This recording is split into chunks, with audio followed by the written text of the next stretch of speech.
a bit of business before we get started. The last meeting we had was got a little rough, and so I had a meeting with Marlon, who's our associate at the city, and we agreed to take some steps to having more orderly meetings and to make it better for everyone involved. Part of that recommendation, having a timekeeper to monitor time limits for each speaker, recommending that the board designate a parliamentarian to keep order and decorum at meetings, which we have already done. Formalizing the use of Robert's Rules of Order to verbally recognize the speaker. This way there's no confusion with the speaker, mistaking someone making a comment in the audience as an interrupter. So rather than my pointing to the floor, I'll actually say out loud that I recognize them. And the ability for anyone to call point of order so that the chair may reestablish order, limit interruptions, and refocus the conversation. So that part of Robert's Rules of Order is open to anyone attending. If you feel that the session is not being run properly, that it needs to be reset, just call point of order, and I will chair the meeting, gavel it, and bring it back into order. So in other words, All point of order. And I think only the people on the board have the right to call point of order. And I don't think the audience has the right to call out parliamentary procedure. I'll disagree, but we'll look into that. Yeah. The short order is no cussing, no hollering, no spitting on the floor, no fighting, and no horses inside. No. You can bring your bikes in though.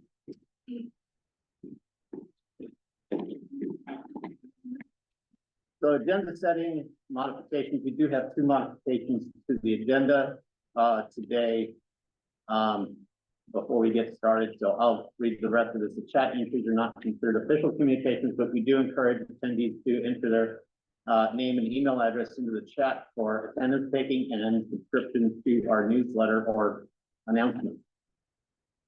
Proceedings are recorded and are publicly posted on our website, typically 2 or 3 days after the meeting. And again, enter your name in the chat to be recognized as an attendee.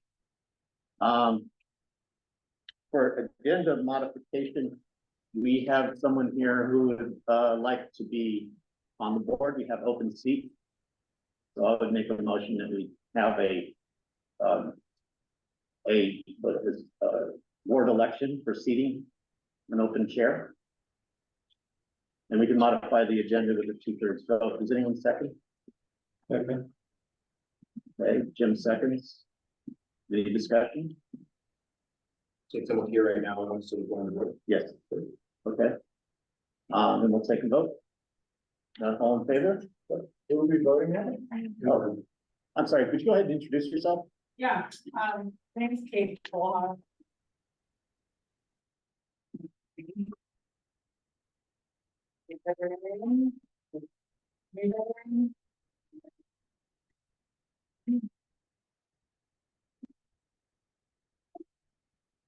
Your question is probably Welcome more members, but there's an attendance requirement. which was removed by the city recently. This is my second meeting. And There we go. Right. Yeah. Yeah, you're on the cusp here. We have some new operating procedures which will replace bylaws, and I'll be getting into that later in the meeting. But yes, you qualify under our old rules and under the new rules. So we'll add that to the agenda after our treasurer's report. Second agenda modification. Oh, I'm sorry, we take the vote. You have the vote count? You need to vote. Yes, I need to take the vote. We're voting on whether we want to vote today. I don't remember. Yeah. Oh, I thought we do were it. voting on. Vote to modify the agenda to add the election of a board member to an open seat. Right. Right, looks unanimous. We need the 2/3 on that. The other agenda item modification is for the number 12 presentation on property line by Ramey.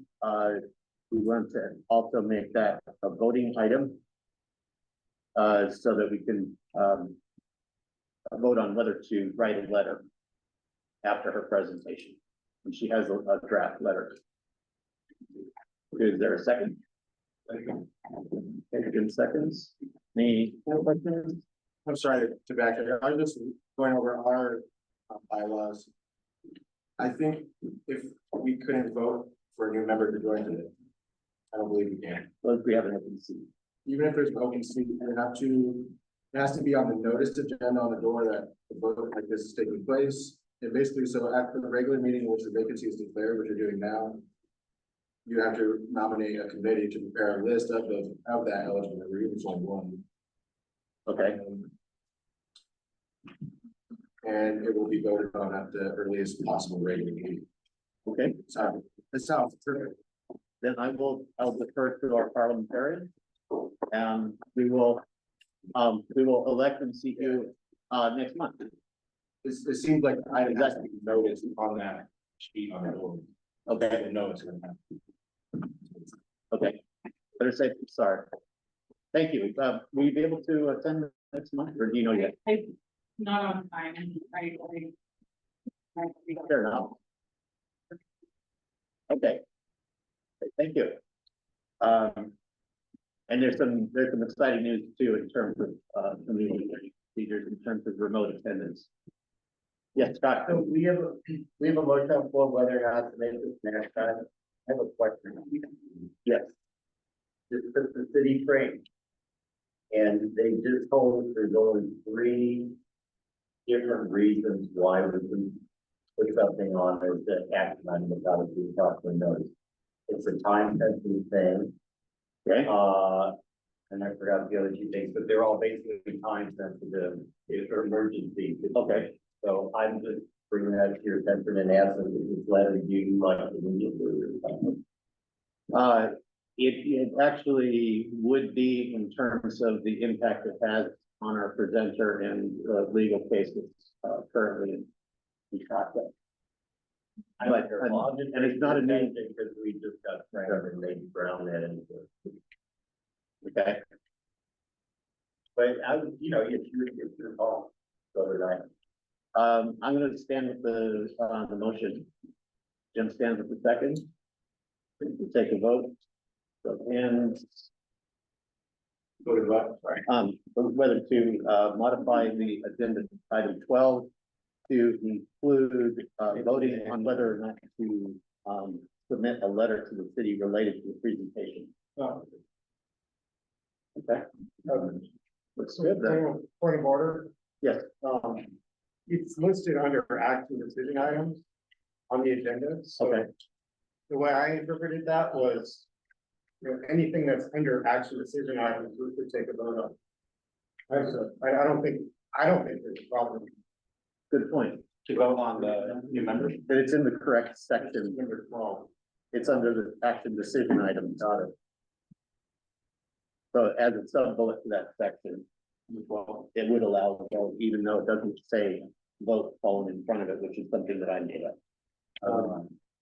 Just a clarification, I fully agree, it can be an action item based on the way it's laid out, except it's presented or written as a presentation rather than a conclusion. And so I think we should follow it through to make it clear that item 12 is now an action item. Okay, Just to be clear. that sounds good. So we vote. Yeah, we did. It was unanimous. Okay.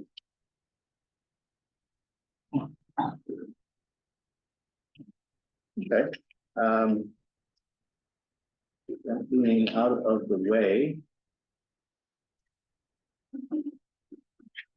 Introduction of the board members. Today's question is, what's your reading? Reading, go ahead. I'm Alan Hartzler, and I'm currently reading a book called this. I don't remember the title of it.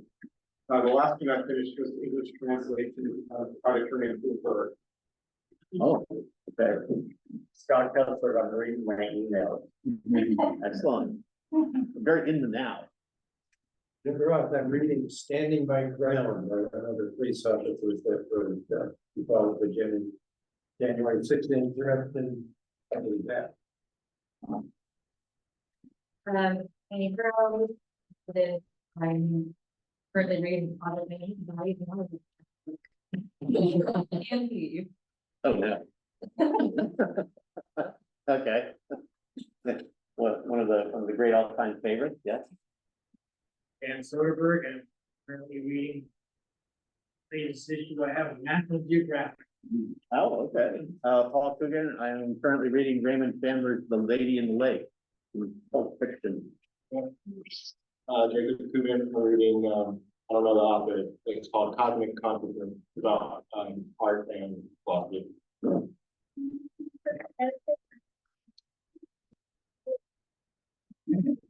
Good man. Yes, Hi, Emily Caldwell. I'm reading The Well of Ascension. It's the Mistborn series, Brandon Sanderson. He's a big fantasy. I've never read him, and it's great. Worth the hype. okay.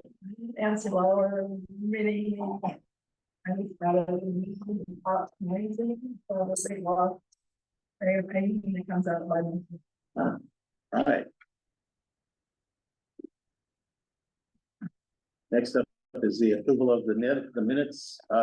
We had a regular meeting on May 7th and then a special meeting to follow up on additional on a vote that was missed in the regular meeting as to whether to send a letter of approval, which is actually required of the board after the presentation. We misunderstood the ministerial discretionary aspect of the presentation, and so we actually have an educational piece later today.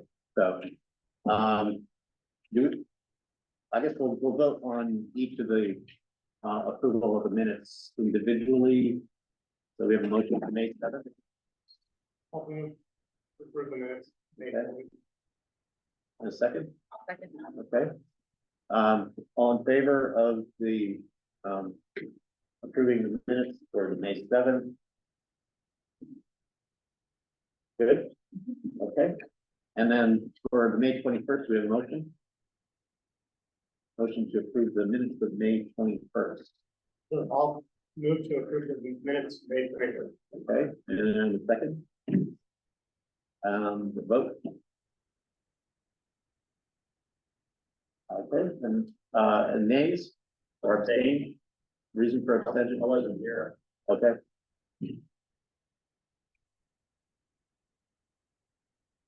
Next up is the treasury report. Francis is not here. I believe our balance has not changed.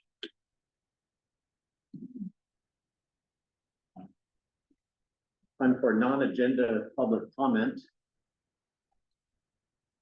2 minutes per person. We'll start with attendees in the room, then attendees on Zoom, and then move on to board members. Do we have any public comments? Gary? And if you would you be able to come up to the owl so that those on Zoom can hear you? I can't hardly walk, I yell. Okay, we'll relay for you. With the, American Society of Landscape Architects, all grant program. It's available for community to incorporate the community. Between now and August, I think it's given $5,000. That it could be used to do the design work for pick a site and city the things that we like to see the community doing. It's not that hard to put together that we could. Something about that is.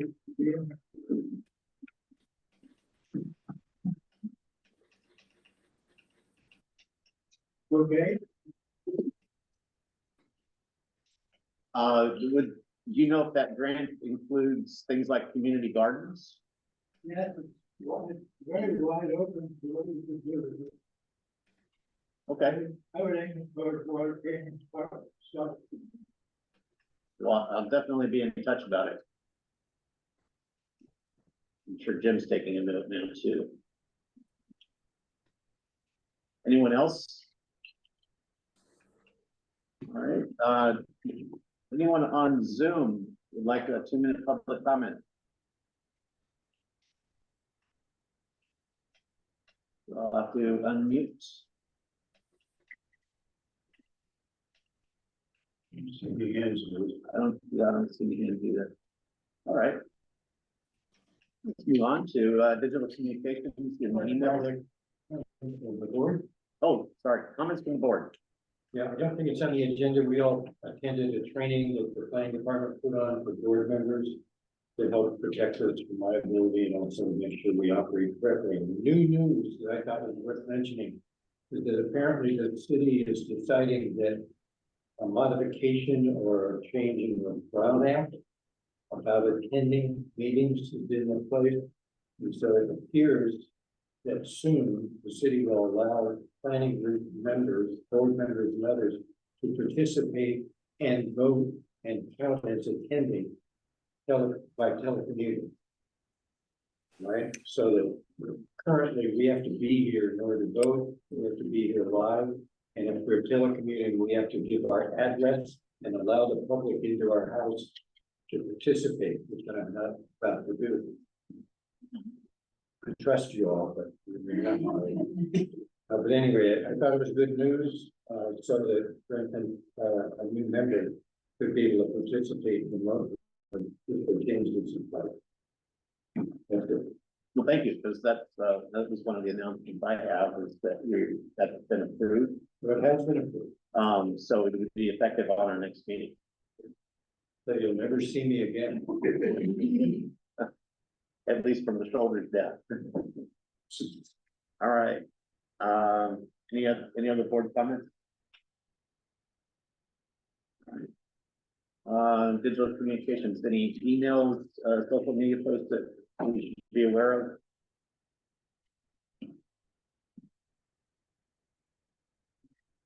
Next item is an action item.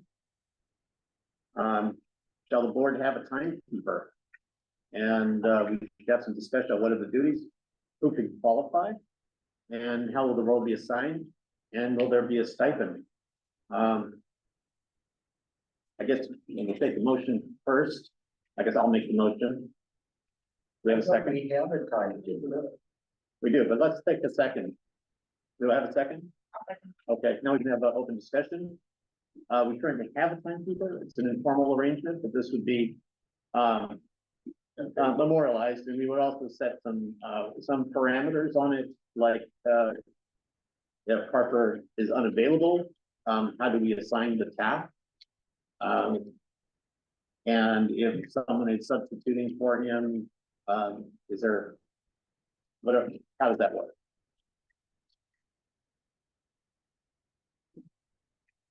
So, to understand that, if we agree to go forward with this, we would work out any of the details rather than doing, Yes.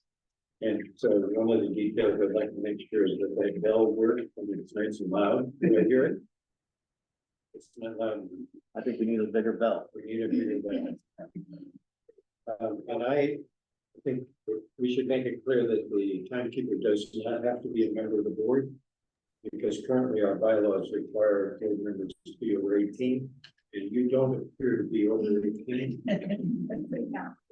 And the other stipulation. Understand. What's that? Well, go ahead. You have the floor. That we authorize the timekeeper to be loud and persistent based on the rules that are in place for timekeeping. So you or whoever's the timekeeper will be authorized to be a little pushy, right? Which isn't easy in public work. Anyway, I look forward to it. And then if the bell doesn't work and the pushiness doesn't work, then you can always just say point of order, and the chair has to come in and gavel the session officially, which could eventually, if things got too rough, could lead to meeting adjournment. And we're not authorizing the timekeeper as a sergeant of arms to enforce anything. The idea is that you provide information in enough time. You don't need to hustle somebody out of the meeting. Okay. What about a stipend? I think he should get paid double what the board members get. I think there should be some incentive for youth to participate, but I don't know about monetary. Is it Is it like a certificate of participation? A letter to? Something that you use to put on some kind of resume Resume. or something Okay, to advance the. okay, Yeah, I think this is a volunteer organization, so volunteer hours are a lot of the time for, I know like when I was a Girl Scout, I had to meet certain requirements for volunteer hours, things like that. So it's helpful there, maybe. Maybe there's some way to make us an official place where students can get actual written volunteer hours, okay. or actually qualified for it. I can also offer dedicated to me. Oh, excellent. Wow, okay. Nice, I like it. Should we, take it to a vote to, make the timekeeper an official position? Subject to developing written parameters. Subject to the written parameters, which we'll do in our bylaw update. For the meeting. Okay, all in favor? Very good, welcome aboard. Ding, ding, ding. I don't. Our next item, is, an invitation to Nico Calavita, Urban Studies Professor Emeritus at SDSU, of SDSU, to speak at a future meeting. He is offered to speak on the subject of urban planning and urban development. I put it on here as an action item because I feel that if we're going to have, people speak, that it shouldn't be my decision, it should actually be the decision of the board. So I'm putting this forth as yes or no. We think that Nico would have valuable things and not waste our time. Well, I don't know who he is. Did he express interest in speaking or something? He did. Okay. Yeah. Go through, I guess he is. He's very well known in local planning circles for years. Currently lives in Berkeley. I think he was telling me about land capture value, which, I'm still reading about, so I can't even tell you what that means, but apparently it's important for Land Yeah. value capture. land value capture, okay. It's, Thank you. it's a complicated one. I was like, yeah, I couldn't explain it. I would make the motion to invite people. Okay, I'll second the motion, but I wonder if the city planning department has an approach to urban planning. Is he able to speak to that, or is he in opposition, or how do we? you know, we can put a request to him of areas that we are interested in knowing, or if he presents, we'd like to know those particular aspects. Okay, So I'm saying, okay, take it to a vote.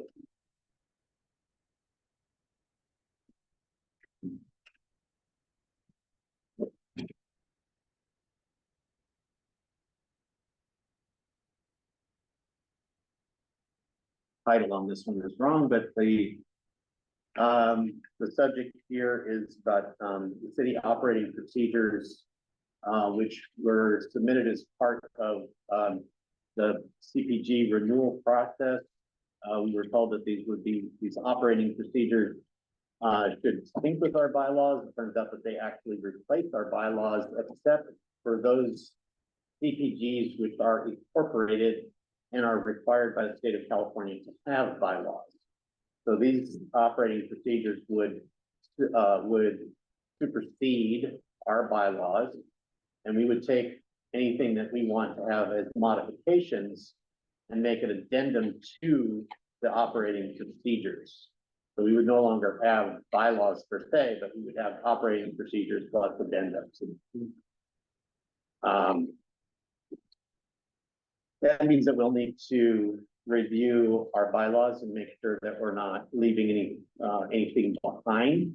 The city said that we could make any adjustment we would like, as long as it does not place restrictions on the voting in of board members or violate the Brown Act requirement.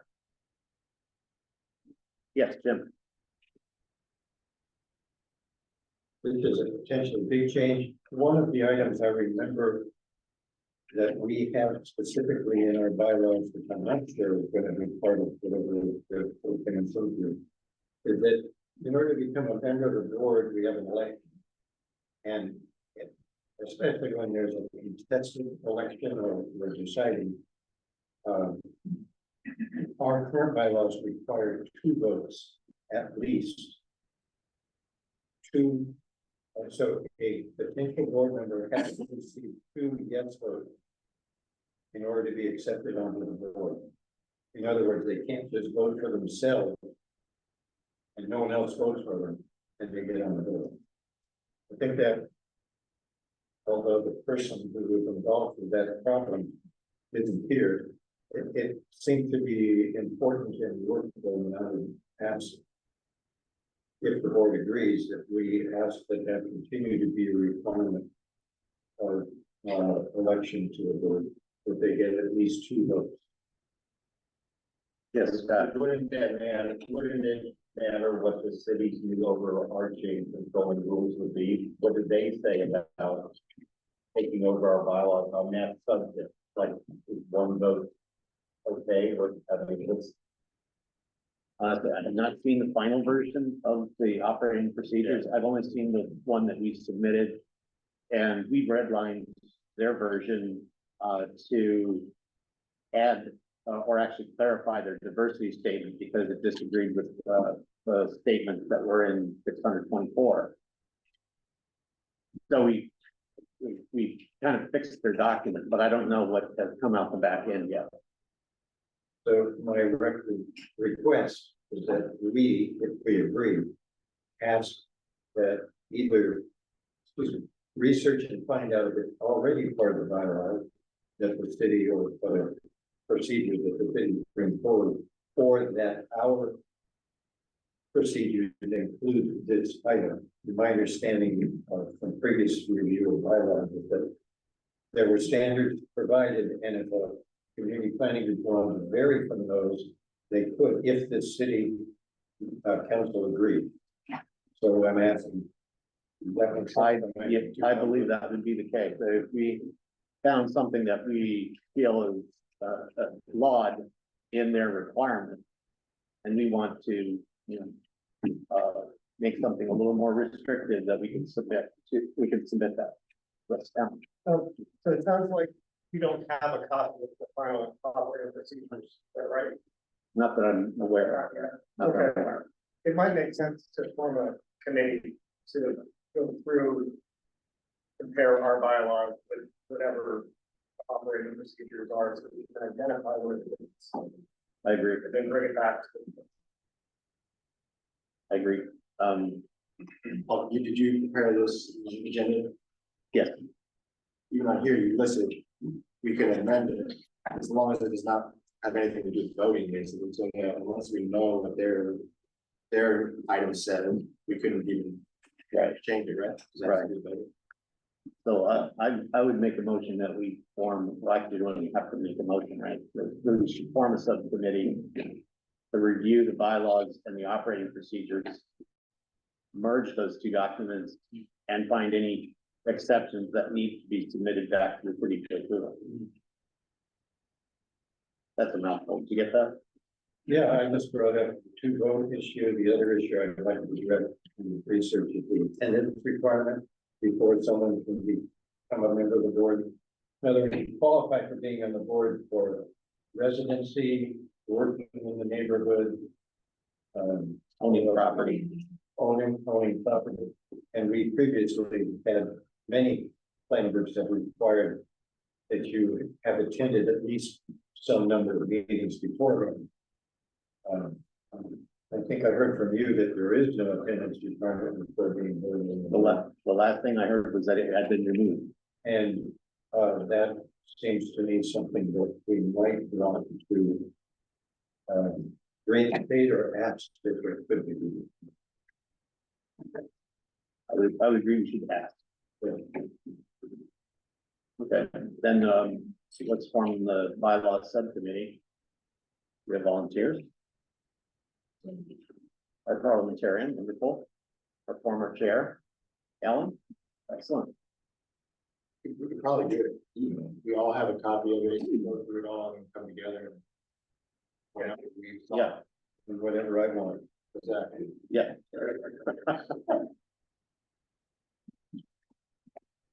All right, let's, committee. By the way, we're up to 12 participants online. Oh, excellent. Counting you and me. And how many in the room? Almost equal. Nice. This is one of our better attendance. 16. Yeah, thank you. Next up is presentation on ministerial versus discretionary projects. And I will find your presentation that you did sent to me earlier. My name is Emily Caldwell, board member. Last meeting, we had an action item and there was some conversation about the difference between ministerial versus discretionary projects. So this is just kind of an informational overview about how all of that works. And there will be a little quiz at the end. So hopefully I don't put you to sleep. Are there prizes? Oh, you know, I should have got prizes, man. If I had my act together. There's coffee here if anyone wants it. There we go. Some probably very old coffee. There's your prize. And then I will pause for questions throughout the presentation. So I would just wait for one of those guys. I'm just gonna pause and ask for questions this week. Presentation going.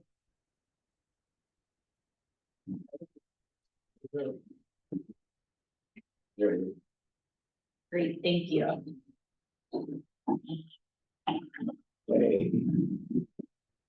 Folks on Zoom can see this screen. This is discretionary versus ministerial.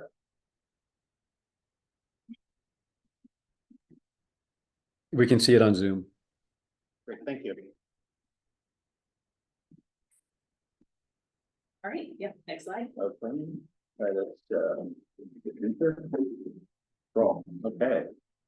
All right, perfect. So just a quick overview and we'll dive into this, but this is just kind of the roadmap for what we're going to go over tonight. Sorry, the words are a little small, but I will definitely verbalize everything on the screen if you can't read it. This is by no means an official thing, but just a little, I like little word tricks to help me remember things. So ministerial, I like to think mini. And to me, that means small, you know, not a big deal, pretty simple and straightforward permit. So that's just the way I like to remember it.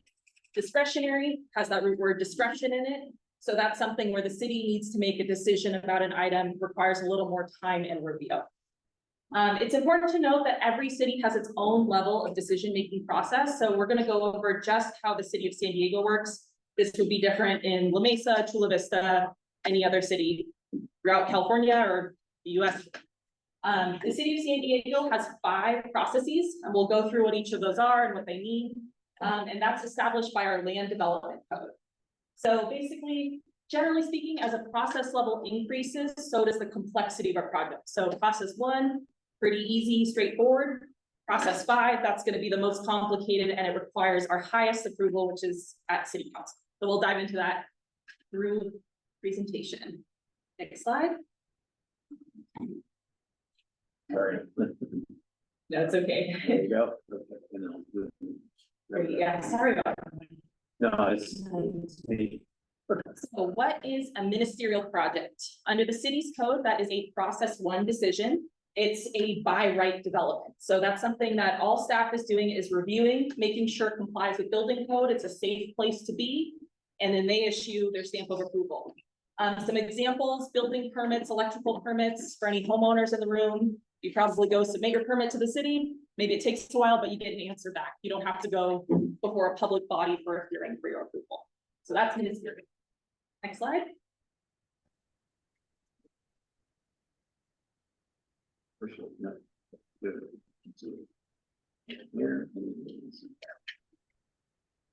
So what is a discretionary project? That is process levels 2 through 5, and I'll go into kind of what all the processes mean in a moment.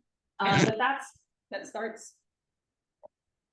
I'll take questions at the end of this slide, so if you could hold your question, thank you. It's staff level to city council approval, and it's based on kind of the scope and location of a project. It includes a process for appeals. That's a really important piece of the discretionary approval, and the legal filings are required. In addition to that, there's always a public notice required for 300 feet around any project. this is a big list of examples. I won't go through all the different permits, but rezones, tentative maps, just anytime you're doing kind of a bigger development project, it's gonna be one of these discretionary applications. And I'll pause now for questions. Any questions about ministerial versus discretionary? How would they qualify on like Mars potentially breakdown? How do they qualify? Yeah, so the question was related to the Mars project, how that is a ministerial. There's a lot of city processes and housing policies that have taken a lot of things that would have previously been considered discretionary and made them ministerial. So that has been something that through the mayor's kind of housing policies, it has changed how the processes work on a lot of things. So yeah, unfortunately, I try to keep it kind of high level, but that's, yeah, I'm totally happy to get into it with more, but there's all these ifs, thens, and buts with any permitting situation. So yeah, that helps. Would you call those overlays or carve-outs? Or both, or is there another term? Yeah, so the question was, is it a carve out or an overlay? I guess really with a housing policy, it's just, I guess I almost see it as I don't know how I would describe it. Not an overlay, because an overlay would be, usually overlays are something extra, right? Like if you're near an airport, there's an airport overlay, which means now you need the airport to review. For that, I guess it's just with the modifications to law in the city land development code, then land development code takes precedence over kind of the standard operating procedures. And then you had a question? And I apologize if it's up there, I'm old.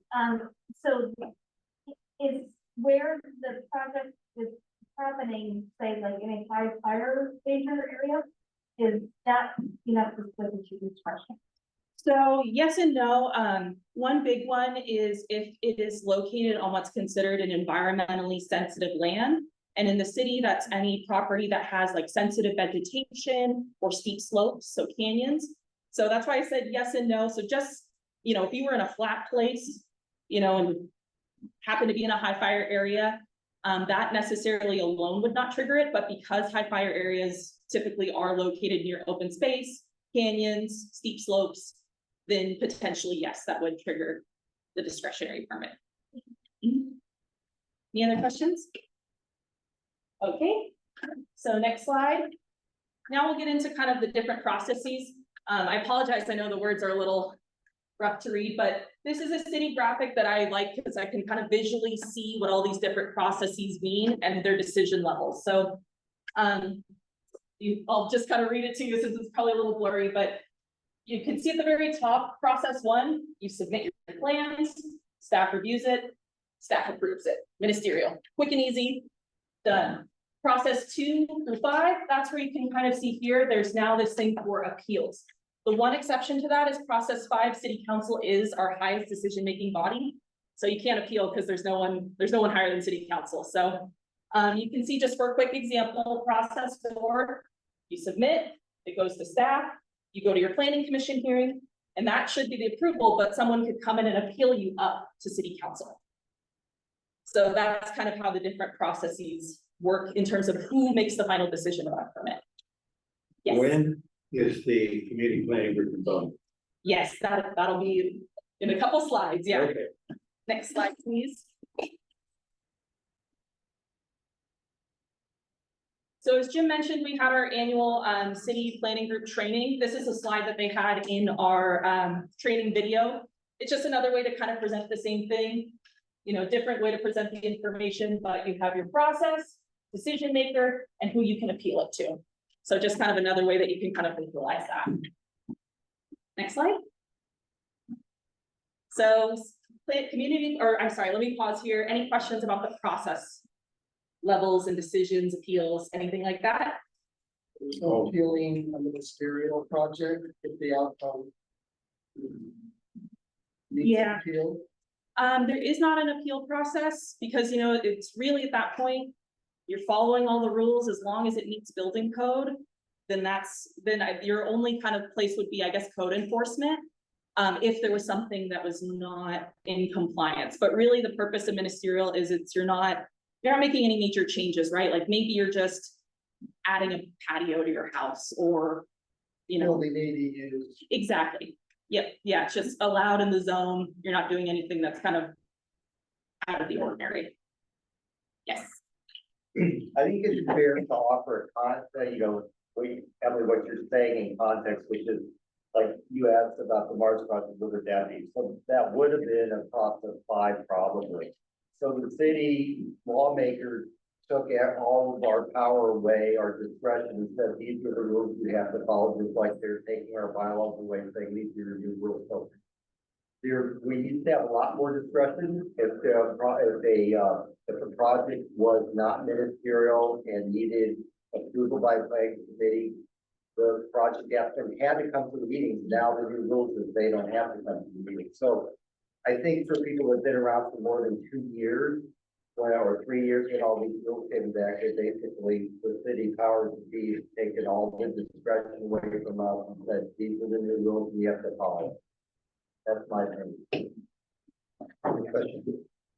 If the community planning group wants to appeal, my understanding is there's a fee now that doesn't happen before. You're gonna cover that? Oh, I wasn't gonna cover appeal specifically, yeah, but no, you're absolutely right. There is a fee. What is it? I believe it's $1,000. I was gonna say, I was gonna guess $1,000. Yes, so if a community planning group or any individual for that matter wants to appeal a project to the next decision level, then yes, there's $1,000 fee to do that. I believe the community planning groups were getting, 1 free per year. Gotcha. That's certainly And I'm- Yeah, I was gonna I'm say, not certain either. yeah. Don't hold me to it. we tried. You could always appeal the appeal, right? Yeah. And then was there a question in the audience? Yeah. Anything else? All right. So community planning group roles and responsibilities, you know, what's the purpose of the CPG and how do they fall into the discretionary review process? So it's important to note our community planning group is an advisory group to the city of San Diego. And we have the authority for it's our role, our responsibility to review projects that require discretionary approval. So if something's ministerial, it would not come before this board. And really our role is to review that development permit against the community plan, which is currently being updated. So another great reason why community plan updates are important. There's my plug there. And the purpose is we provide advisory recommendations to city staff and decision makers based on the community plan goals and policies. And also the CPG provides recommendations on if there's just kind of bigger neighborhood-wide, you know, general plan or community plan amendments, maybe not something that's specific to a site, that would still be brought forward to the CPG. Next slide. So sorry, this one has a lot of text, but I promise I'll run through it quickly. You don't have to read along. So when in the process does the CPG review? So discretionary projects, they go through at least 2 to 3, if not many more review cycles. And with every review cycle, the CPG chair is notified as a reviewer. That's purely for informational purposes. You know, you can kind of circulate the plans, but that's really when it's still in process. There's a lot of moving pieces. Things are not really set in stone at that point. So when something's, you know, forwarded to our chair for review, it's not something that has to necessarily be brought up to a board meeting because it's informational and things are going to keep changing at least 2, 3, 4, 5 more rounds of review. Where the CPG does review, they need to provide a recommendation during a publicly noticed meeting. Some applicants can choose to come to the CPG and they come before coming to make that recommendation to just come get the community's input, present a project early and get kind of community input. It's not required, but some people will opt to do that and kind of come and just say, hey, I'm just here for informational purposes. Here's what I'm planning on doing. What do you think? Now, once a project is on our agenda as an action item, that is when the CPG will vote on the project and provide a recommendation to the city. Now, this recommendation, it can occur at any time throughout the development review process. Typically, I think it's best practice to do it towards the end of the process because so many things change. You know, you go through how many rounds of review, everything shifts. So I typically think it's best that the recommendation come forward towards the end of the process, and particularly after the CEQA document, California Environmental Quality Act, it's a required environmental review. I typically think your environmental review should be done before you come ask for a recommendation, because then we have all the pieces, all the reports, everything's all complete. But really, the CPG could provide a recommendation day one. Next slide. Then any questions about that? Because now it's time for our little quiz. All right. So I just also want to say all of these are hypothetical projects, you know, nothing, these are not real projects. Some of them, you know, I think everyone would gasp a little bit, but I tried to make them kind of a stark contrast to kind of give you some examples of how this process works. So yellow is residential zone. Project proposes to demolish an existing house and build a new single-family house in the yellow area. There's no special circumstances. So I'll put it out to the group. Do we think it's ministerial or discretionary? Yes, you guys nailed it. And so then would the CPG review it? No. Yes, correct. Yay. Slide.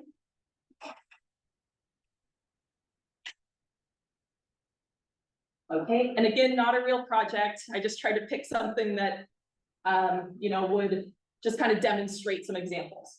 So the green is open space zoning. That's Adams Avenue Park. Again, fake, not real. The project would propose to rezone the park for commercial development on Adams Avenue. You would need, I know, it's, I promise it's all fake. I don't want to get it. I don't want anyone to be concerned. The park is not in danger. So you need a neighborhood development permit, a community plan amendment, and a rezone. What do we think? Discretionary, yep, yeah, that's. Which one? Process 4, 5, 3. Great question. Rezones and community plan amendments are the highest level. Those are kind of the most serious kind of actions, because you're asking somebody to, you know, you're going to change the zone from park to commercial. That's a big change. So it's city council approval. So then it kind of goes back to that whole idea of more complicated, the higher the process level goes. So great job. So would the CPG review it? Yes, correct. They recommended happen? Sorry? Oh, They recommended happen? yeah. It wouldn't be a popular one. So another example, this is a project that would be on a canyon in Normal Heights. So yellow and white is residential. The green is the canyon. So the project is proposing a single family house, but only in the part that's yellow, only in the yellow residential part. And there's a site development permit needed because there are canyon slopes. They're not touching them, but because they're there, you still require that permit. But it is just a house, and houses are allowed. Is it ministerial or discretionary? Yes, correct. Yeah, that was kind of a little trick one. So yeah, great job. And would the CPG review it? Yes, correct.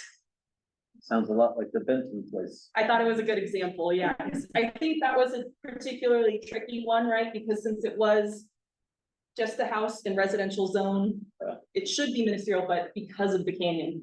For which level process? Yeah, that would be a process 2, which is city staff approval. How do you determine which process the project is going to be? So it's based on the land development code establishes which process each permit is, and then you're automatically taken to, like, if you have multiple permits, they would all go to the highest. So like if, let's say, a rezone would be needed for this, I would automatically take it that even though one permit is process 2, you're automatically, everything's now processed. So it's kind of, you take the highest. Most stringent. Yeah, most stringent, thank you.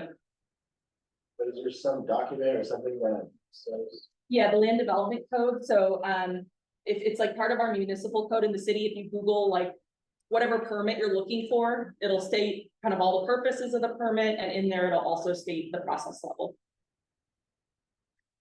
All right, I think I have one more example. Yes, thanks for hanging in there, everyone. This color kind of got weird, but this orange or kind of brown color is a mixed use zone. We're on Adams Avenue that allows for commercial and residential uses. And a project just wants to put a new business on Adams Avenue. Is it ministerial or discretionary? All right. Building business or just opening business? Let's see, build. Yeah. Okay. Building. So ministerial, any other guesses? Discretionary. So it's both. That was great. Both answers are correct. So if you scroll to the next slide, I purposely didn't put the permits on there. That's a trick question, but I think since Adams Avenue is such a commercial core area, it was a good example. Pretty much our municipal code establishes when uses are permitted by right, which would mean ministerial, or when a permit is required. Most commonly, this would be a conditional use permit. Some examples of permitted by right uses would be residential uses, restaurants, pet stores, grocery stores. These are all things we see along Adams Avenue today, right? So you don't need a whole lot of review because they already blend in with the community. We know they're compatible uses and it makes sense for this zone. Examples of conditional use permits, there are a ton of them, but I tried to pick some kind of more stark examples. Would be a fraternity house, a liquor store, bars over 5,000 square feet, or automobile service stations. You can see, we have a lot of those things on Adams already, but because they are potentially a more controversial or noisy use, they do require discretionary decision by the city because they take a look at kind of the surrounding uses and make sure to be compatible. Probably don't want to put the frat house, next to the school or something. And so with that, thank you for listening to the land development process. If there are any other questions, I appreciate you taking the time to learn. Yes, Jim. We have an Adams Avenue Business Association. Yes. Do they have an official role in their review of turnover or changes of business along Adams Avenue, or is that just the planning? I don't, Scott, I would defer to you on that one. I don't. We need to turn over. Well, for instance, a business is going out of business, and you want to start a new business. It's not a liquor store, and it's essentially. No one has any control over something, just doesn't make business unless it's, governed by some sort of like liquor or noise and. Does the business association have a particular recommendation role like the planning? Like which businesses would go in? No. Now, will it recruit certain businesses if we think that there's a need or? I need more barbershop. Yeah, no, it's a free market. Yeah. All right. Great. Any other questions? Yeah, thanks, everyone. Yeah, thank you.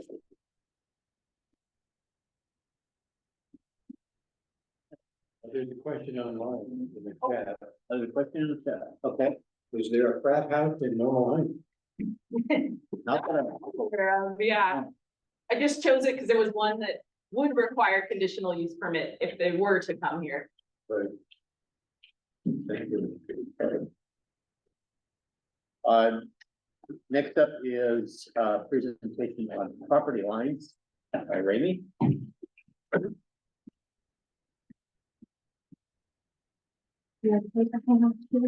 Yes, please. My name's Ramey Zmitsky. Many of you may know my house. I'm the house with the Targus Libraries on North Mountain View Drive. And I'm going to talk to you today about everything I've learned in the last couple months, which is a lot.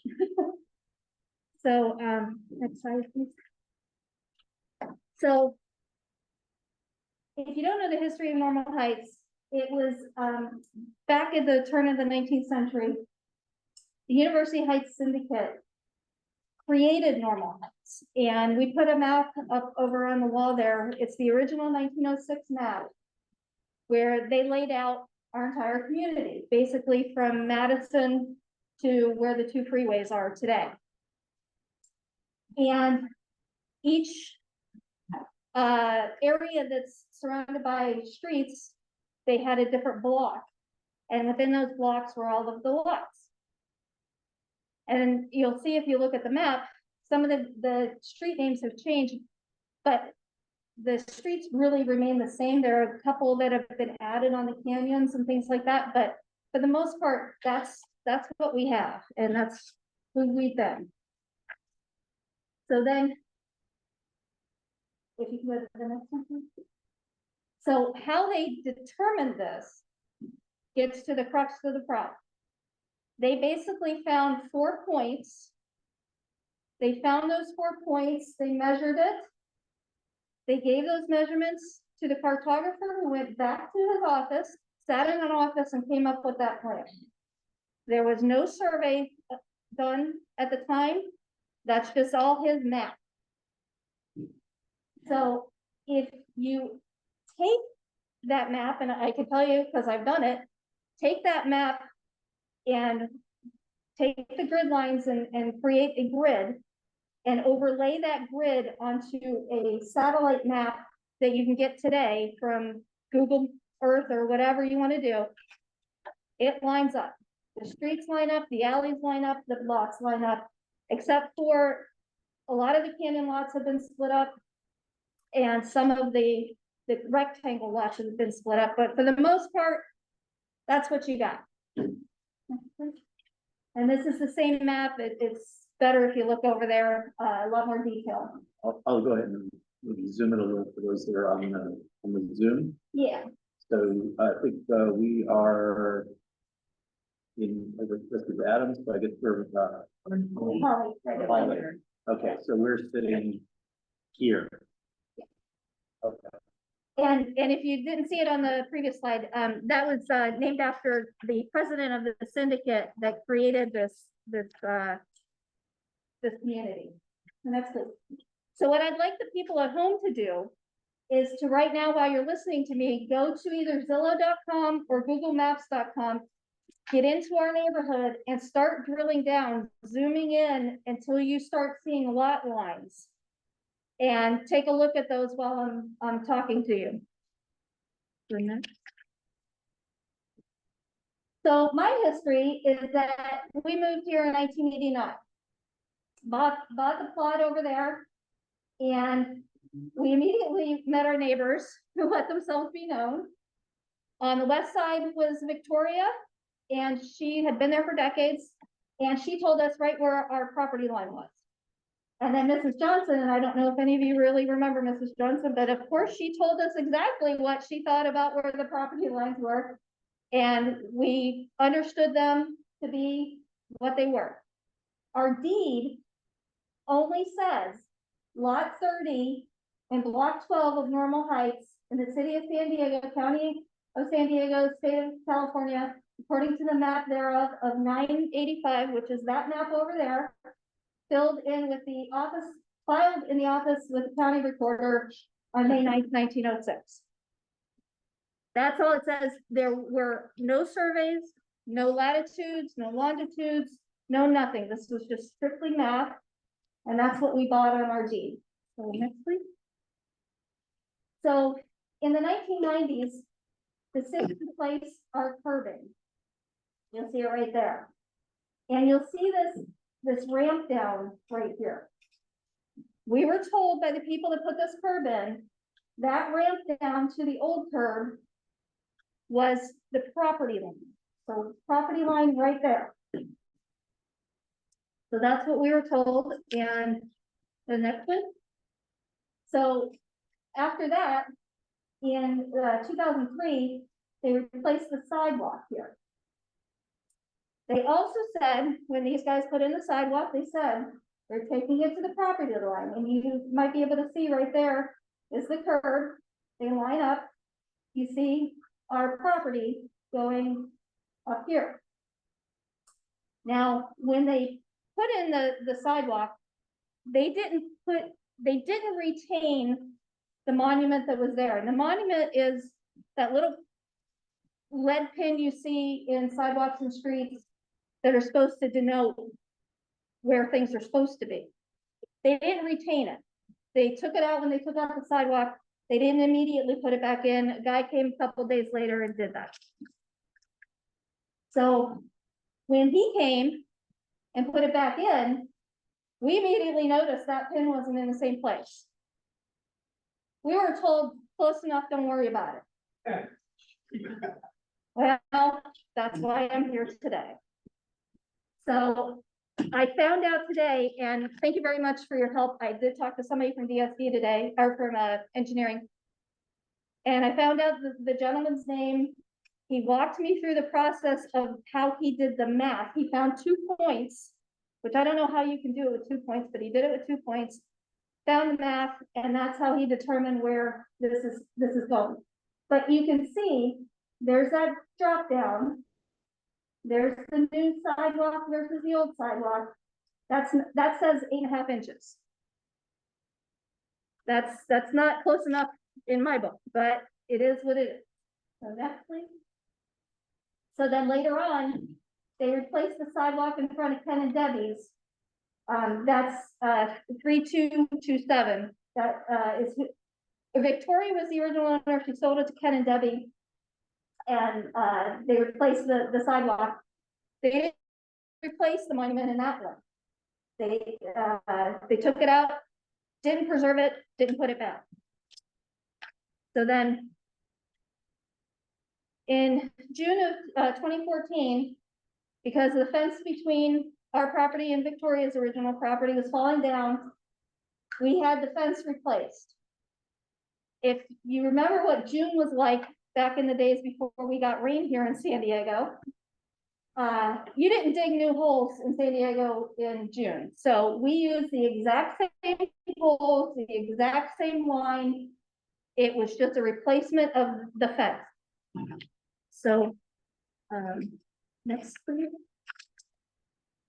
Now we're going to city history.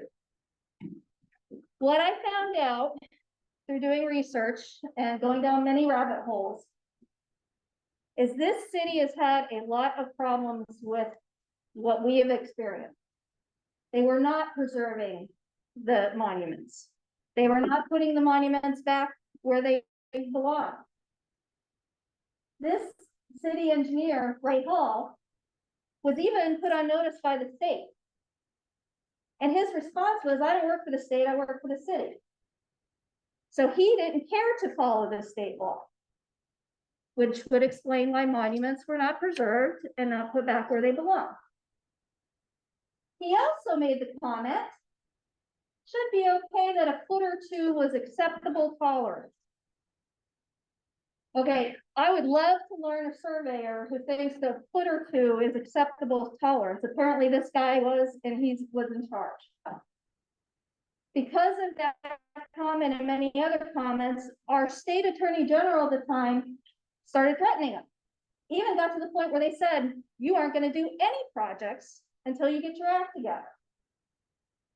So their response to that was to once again put somebody in charge who shouldn't have been in charge. He had no business being in that role, but they put him in that role. The state called him on it. They had to take him out. So then, in October 2012, the local land surveyors accused the city of San Diego of continuing to not preserve monuments.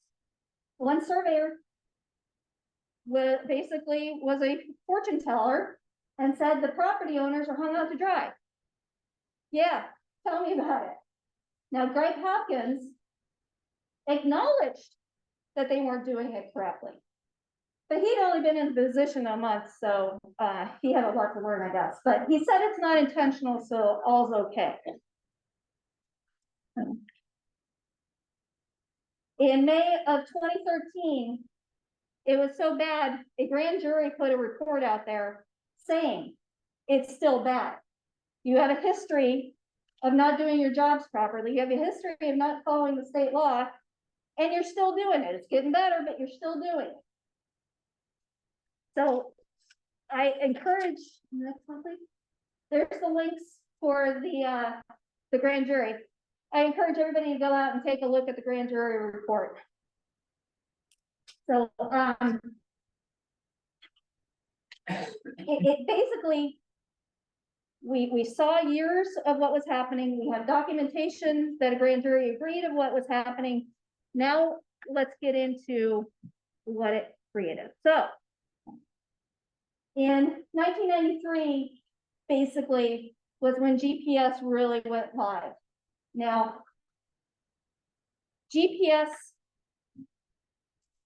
there was a conversion of some sort at some time from someone, and I can't get an answer as to how this actually happened, but our community over here got converted into GPS, which is now why you can go onto Google Maps and go onto Zillow, and you can see our community and see our lot lines. So this is a capture of, I know it's called Block 12, but I kind of feel like I want to call it District 12, so I'm going to call it District 12. and it's a capture of that district, on the bigger map. So next one, please. What I did was I outlined over top of all of the grids. So I kind of enhanced them in a new layer. If you know Photoshop, you have the picture as one layer, and then you can do the lines as another layer, which led me to have just the lines. I then took that line and overlaid it onto what we know as a satellite map. It's hard to see here, but these match up. You see all these match up. Now, these over here have since been split up. These over here have since been split up. So it gets a little wonky over there, but the rectangles all match. And it's the same with the other blocks. If you take the lines from there, overlay it onto a physical map, you're gonna get them to line up. This one, I like District 12 because it's got this alley here, and this bend here, and then it's got the swoop around. So I was able to really know exactly where this grid should be. So then you now see how it aligns to the history. We now have a picture of that. So let's look at what happens today. This is a newer community in San Diego. It might be hard to see, but you can see these lines. This is how communities should look. These lines are uniform. The houses on them are within their lines. Nobody's over. This guy's got a little corner issue over here. He's the exception, but for the most part, everybody's where they belong. Let's see what normal heights looks like. So, those of you at home probably could see this better, but there ain't nobody within their lines. Everybody is over. And in some cases, people are in the alley or the street. Paul, can you go back over to the left there? The other, yeah. And go down a little bit. So I'm going to see that top corner. So this one. Okay. This poor guy, I have no idea what's going on there. Is this now considered city land? Is his house, part of it, belong to the city? I have no idea. Nobody seems to have an answer for that. But you can clearly see that what we saw with the traditional map going to natural markers is now completely shifted. And you can see it in the next slide. Where Can I ask you a question? To see if I understand what you're saying. You're saying a few minutes ago, you showed that the lot lines perfectly line up for new GPS everything. no, sorry, the perfect lineup is the 1906 map. Okay, Aerial photograph. so, Yeah. okay, you're not saying the lot lines match up with the people built over those lot lines, you're saying, I'm gonna get to what happened here. okay. Yeah. So this is, I did it again where I overlaid the maps from the GPS, and I haven't really given a lot of consideration to these because they seemed a little exaggerated to me. I'll tell you, when I started calling around to property lawyers, this is what they pulled up. And they gasped when they saw this. They said, that's your entire neighborhood. I'm like, tell me about it. So I wasn't giving credence until the legal people started giving credence to this. The next one, please. So it's going to be really hard to see, but I basically did exactly the same thing. I overlaid what is the GPS lines and then put them into the satellite. You can see everybody is off. There's people's swimming pools that are now suspect. There's houses on other people's lots. Are things generally shifted in one direction? Uh-huh. It looks like. Yeah, no, they are. Wait, you'll see. I got this, man. I'm like totally into this research now. Okay, so if you go to the next one. I'm having fun with this map. I know, right? The, even the alleys don't really line up, the streets don't line up. Again, this poor guy lost part of his house to the city. So then, the next one, and you put this online, right? So people, Yes. you guys can dive into it yourself.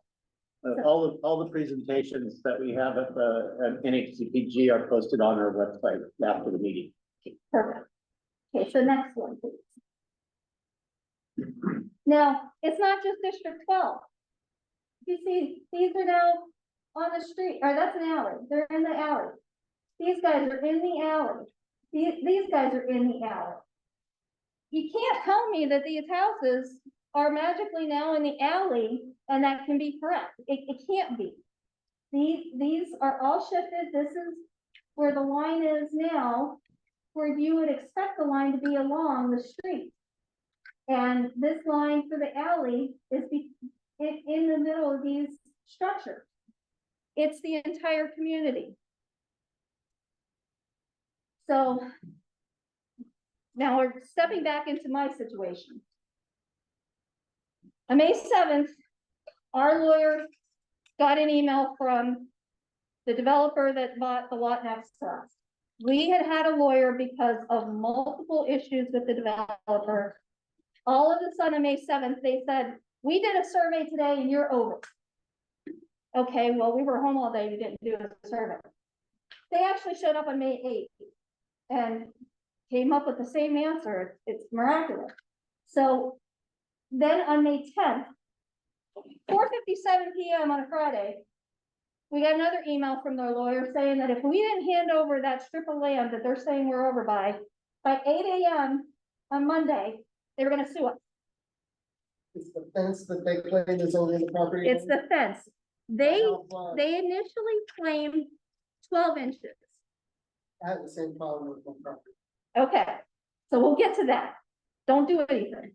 So next, so I'm gonna go back and show you. We are lot 30. It's got the measurements on it. It's got the location. I'm lucky. I have this alley right here. I know this property. So then we also went, my father spent a lot of time in the county getting these maps. This is another map that's really hard to see. It was really light. We are also lot 30 here. And this is what I found out today from the nice gentleman that talked to me for an hour and a half from the city.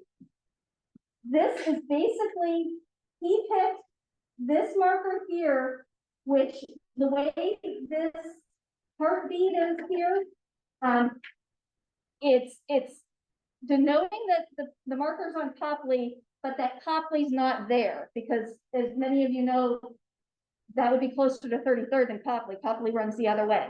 But that's what the little heartbeat means, is that somewhere else this happened. There's another marker up in the top that is also somewhere else, this one up here. He used those two, then did this fun little math thing here. Now, I don't know about you, but I haven't used calculus since I left high school, so I was having a hard time following what he was saying. But he calculated where that marker was to be, where I showed you earlier when they replaced our sidewalk. He calculated it, and that's where he put it. So again, it wasn't really a lot survey at the time. It was a calculation from other points. I cannot find out how those other points came to be. The answer I got today was, well, you got a lot more research to do. Okay, I don't know what I'm doing, but I'm gonna start digging in. So then the next one. May 17th, they told us it was 12 inches. And that corresponded with the email from the lawyer. They came out and said that they wanted to get the lawyers out of it, and that maybe we can work out moving the fence 12 inches. They came back out on May 22nd. One played good cop, one played bad cop, and they said maybe we can work out moving the fence 12 inches.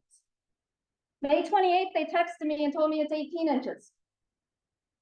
They won't share the survey with me, so I don't know what the real thing is. But what I do know is that if you measure the developer lot, which is lot 31, from the historical boundary to the historical boundary, it's 50.15. If you measure so if you measure the historical to historical, it's 50.15. If you measure the monument to monument, it's 50.15. Problem is they don't align. So let's go to the next one. That's 12 inches right there. That's what we have always known our property line to be. That's 12 inches where the monument is. Right there. So I put the T-square down. This is their side. So this is their west side of the lot. And that's also 12 inches. So from where the traditional boundary was to where the pin is 12 inches. Next one. Why do I say what it was? That's the 100-year-old house that was on that lot. So if that pin is 12 inches from this gap right here, that 100-year-old house somehow miraculously moved. Amazing. Amazing. Stupendous. Okay. And you gotta love Google. They have all the receipts for you. Not just our two lots. This is the neighbor on the other side of the developer lot. I did the T-square again from where his post is. Guess what? 12 inches. Next to him, Leanne and Judy. Where their traditional line is, guess what? It's 12 inches. Next one. Sorry, that's okay. Next one, John's. Right there, traditional. 12 inches. Not just ours. So this is opposite. If you were standing with your back at my fence and looking across, where their fence is where our fence is. There's the pin, 12 inches different. So this parking lot is now on their property. And I walked the neighborhood. There are not a lot of pins in this neighborhood. The monuments have been lost. They've been covered. They never existed. I found some. Anytime I was looking to the left, the pins were off to your left. Anytime I was looking to the east, your pins were off to the right. You can't tell me that an entire neighborhood, I mean, we're a great neighborhood. We do a lot of things together. We didn't all shift our property. Randy, what's being developed next to you? No idea. The pins, monument markers can be offset from your property line, and that's documented in the county assessors. Right. From that record. What I'm So told, it don't have to be in line directly to your property line, and that's particular to corner lots. yes, that is absolutely correct. And what I was told is the one corner lot has that, which is why we couldn't get the one to our east to match up to anything. It was crazy. It was out there on its own because that's a corner pin. Sorry. It has the offset. These, I was told today by the city, these are property lines. These are not offsets. So I know when the developer had damaged our property, everybody just said, just get a lawyer, get a lawyer. Well, the problem is California follows the American rule, which means whether we win or lose, we are out the money. We can't recover that money. Estimates we've gotten is $75,000 to $150,000 for a case like ours. So the other thing we need to consider is precedent. If we give in to the developer and move our fence 12 inches and give them 12 inches, what is that gonna mean for all of the rest of you? Because if you look at the map, the entire community, everything in the community is shifted 12 inches east, southeast. It is very clear when you're overlooking the entire community, that's what happened, east, southeast. So if we give in, I'm afraid that somebody's gonna come and say, hey, they did it, you gotta do it. And I'm a little worried. To make sure that I understand it right. Uh-huh. This map would be the correct property line where the houses are where they belong. This, GPS lines that are going through people's houses. well, I want to clarify two things. This map, you overlay it to the terrain, everything lines up to anything, the terrain. So if you take a satellite picture over your house, they match up. It's all good. And it's not necessarily the GPS that's wrong. It's whoever set the first markers in normal heights that they're using to create the GPS. Lost in translation. Right, and I can't find, that's the part of the research I'm going to have to continue to do more rabbit holes to find out how those were placed. So I have an issue with my neighbor. I've owned my house for about 17 years. Mhm. One of the north side Adams. Uh-huh. I have a abnormally large yard. Okay. And there's been an issue with the trees for lots of years. Uh-huh. And she slipped up one day and said, well, technically these are your trees. So I did some research. Okay. My fence would be 10 feet in there. 10 feet. 10 feet. I have Oh it my all goodness. on copy. But I know there's a law. Is that still present? There's like a law that you can't take your land back for a certain amount of years. It's 5 years and it depends. So it has to be open where everybody agrees. They're. Well, no, not them in particular, Oh, but if you're talking about a front yard that isn't fenced in, it's your back, that's where it gets tricky because you're not hiding it, but people aren't actively walking it. They aren't actively seeing it. So that's where it It's gets a lot of- tricky. it's a big space. 10 feet's a lot of space. I mean, I'm gonna hire a surveyor. Good luck. Here's the problem.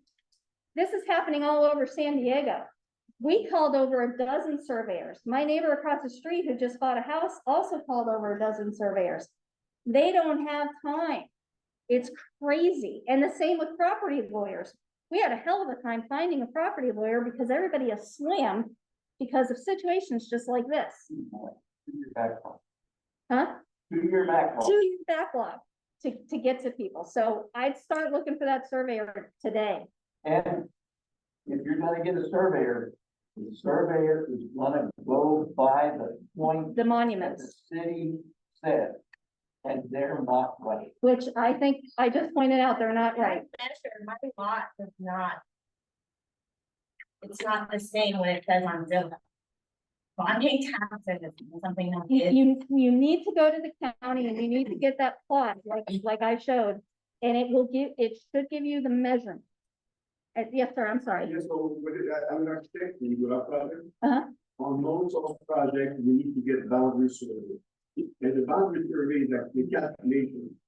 Yes, And after the calculations are done, the pins are set, and then it has to be reported to the county. So- yes, And this is what established the legal aspect of the law. yes. And this is why we do that on all of them. But the problem is, many of us who've been here for 3-4 decades never got a survey. See, on my house, because I did on Holly, I Uh-huh. had a survey, I had a boundary survey, Mhm. and it was pretty much right on like this graphic. If you're on Holly, Yeah. your shift is different. I said east, southeast. So your shift is now where the street and the alley and the street are moving. So you probably, I don't doubt that you're probably really close. There's also the aspect that when we look at Google Map or Google Earth, Uh-huh. the verticality of the picture is not set in relation to the probability. Yeah. So when we see, especially with all buildings, you see a shift. Yeah, It's quite dramatic. yes. So And this that's, is where the boundary is. yeah, and that's why I said I didn't put much faith into the Google Maps until I talked to the lawyers. It is, in my opinion, they are exaggerated. But they also show the intentional shift of the entire neighborhood. And there's a mistake on surveys that been traffic in La Jolla, but not, it's a big mess between Yeah. 5 lots. I don't doubt that. Yes, sir. I'm sorry. I really want to chime in on the project here, I own property on Holly. And thank you for your sharing your story and your research with us. I'm an architect and I'm trying to put ADUs in my backyard. Mhm, And as an architect, I know to get a survey. mhm. And this is the real ramification of this issue, in my opinion. Mhm. Is that when the original founders laid out these parcels, Mhm. they were laid out in a regular manner with orthogonal, mostly, boundary lines to the parcels. Mhm. So they were rectangular and the dimensions were to nominal numbers. 50-foot wide parcels, Mhm. 125-foot long parcels, not 50 point blah, blah, blah. Mhm. Now, here's where it really gets problematic for the homeowner. Because I'm on a corner parcel, Oh, uh, north or south? I'm north of Adams, I mean, is the parcel to the north of the block or the south of the block? the north end, Okay, on Holly and Collier. yeah. And the survey indicated the markers were in the ground. Mhm, And so the survey is based on those markers. I mhm. guess they had to place one. Now I have 2 markers side by side, which doesn't make any sense. But in producing the survey, they delineated the width of my parcel to be 50.06 feet. Okay, 0.06 feet equates to About a- 3/4 of an inch. Yes, Okay, yeah. so when you look at the codes and you want to do a development, there's setback regulations based on the width of your parcel. Mhm. And if it's a 50-foot width parcel, you're allowed a 5-foot setback on the street side yard. Okay, And I had a proposal for that as a solution. And when the city, DSD, recognized that the survey shows 0.06 more than 50 feet on my width, I was now obligated to provide a 10-foot setback along that street side of that, which killed my ADU development project. And I had to start from scratch, a whole new project. So this is Wow. a serious issue. And I thought that the city had made some accommodations in the new land development code update for these discrepancies between what the assessor's map shows versus what these surveys are coming up with. mhm. Because my argument is, in the last, 80 years, since the 100 years, things have shifted over time. Yeah, And a 3/4 inch discrepancy is nominal and should be acceptable to still succumb to a 50-foot width parcel for the setback requirements. And instead, they ate another 5 feet out of my property that I can't develop. and was that the end of it? And that's the end of it. And then I think they have changed the land development code to accommodate the parcels to be treated as more equally, like, all of these lots are supposed to be 50-foot wide parcels. So when my survey comes up with 50.06 feet, Mhm. I mean, it's absurd to hold me to a different standard. So did they give you a reason why there's 2 pins side by side? No, nobody can say that. I've asked the city, why do all the markers in the neighborhood have this white circle around it? Because I noticed that about 2 years ago that happened. And I'm like, who's going around marking all these markers? And of course, I spoke to the city council representative and they never got back to me. So I have no idea. I who went believe it's through the And water, marked all the markers, but I think it had to do with with the water. establishing a sustainable development area. Oh, And the undergrounding that, is supposed to be Yeah, happening. I for was the last thinking of the 50 water years. replacement. Right, Yeah, like that's ever gonna happen, yeah, right? okay. So the fence thing, I also had the same problem with my property. My neighbor decided to build their fence on my side of the parcel, even though the markers are in the ground. Uh-huh.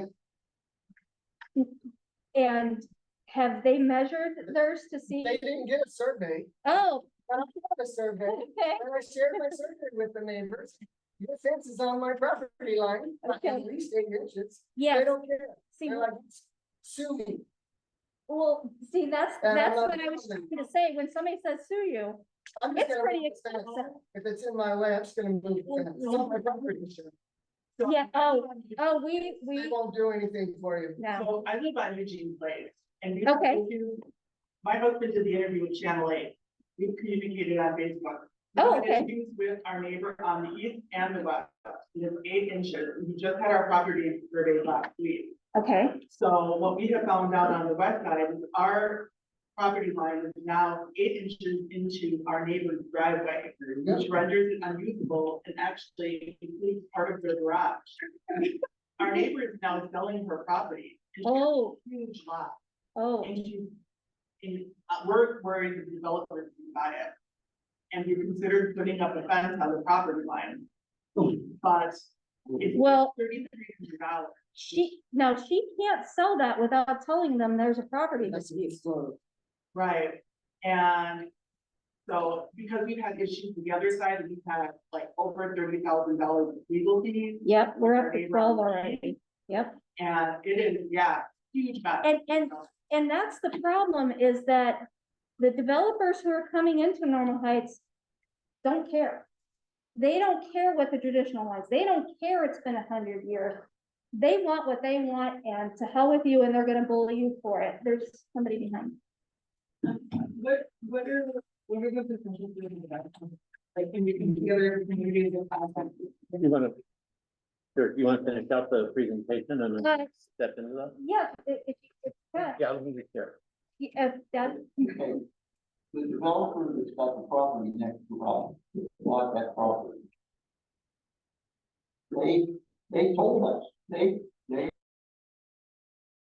well, says, we got 2 pockets, we'll run you out. they literally put that in the email, that it would be financially hard for us, but they have unlimited resources. And then in the next paragraph, they said, but we're not bullying you. So they're the city. You have to say it, well, Every older you were year. at fault. If you go to Google and get that rabbit hole, Yeah. it is every. Okay. I'm gonna read that here. Hold on, folks. Hold on, so we're coming We're back. gonna go ahead and continue the presentation. Okay, so for what it's worth, DSD told us that before somebody starts selling off property, get with your neighbors, get an understanding of what the traditional line is, get pictures, write up a description. And they said that should be okay. Well, it can be, it's not legally binding, but what it does is if you do have a lawsuit, you can go, hey, this is what we were told, this is what we agreed to. It's a helpful thing. It's not gonna save you in the end. You can also legally get with a lawyer and a surveyor and recreate those adjustments with your neighbors. Pretty expensive. Lot line adjustment. Lot line adjustments. We got how many people living in Normal Heights? How many parcels are we talking about? Right. Last one is, by the way, it's an election year for city. Give them a call. Call the county reps as well. Tell them this has got to be fixed. You cannot tell me that an entire neighborhood got together and shifted all of their properties. It is very clear that this is a created problem by the people who maybe, like the gentleman said, was inadvertent, but they still created the problem. So then my ask of the community planning group is to write a letter to the city and tell them that this is a very clear 12-inch shift east, southeast. If lines were all over the place in Normal Heights, I would understand that it was a personal issue. When every single one is 12 inches shifted in the same direction, you cannot tell me that this was not a created problem. That letter requests that there is an immediate moratorium on our property line issues, because 30,000, 12,000, we're getting in deep here. This is hurting. And it should ask the city to implement. Now, I asked the gentleman today to come out and look at what I was telling him, because he sounded like he didn't believe me when I told him. Come out and look at what I'm saying. Look at the pins, look at the traditional lines, look at the map, and then tell me that you don't believe me. So they should come up with a plan on how to address this. This should be copied to the state agencies, because again, the state called the city out in 1985 and continued on through 2013 that this city was doing this, and they knew it. And the city admitted that they were doing it. And then further research, if the city is not going to act, I believe us as a community, we need to act. We need to cover each other. We need to do this as a group, because apparently we all shifted our properties in the same manner.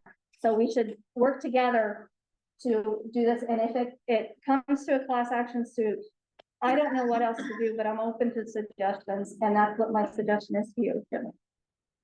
I think you've made a convincing case that a lot of people are inconvenienced or possible a lot of money. I support the motion that we participate in the manner that you would with a letter. Okay, great. Do we have a second? Who are you gonna send it to?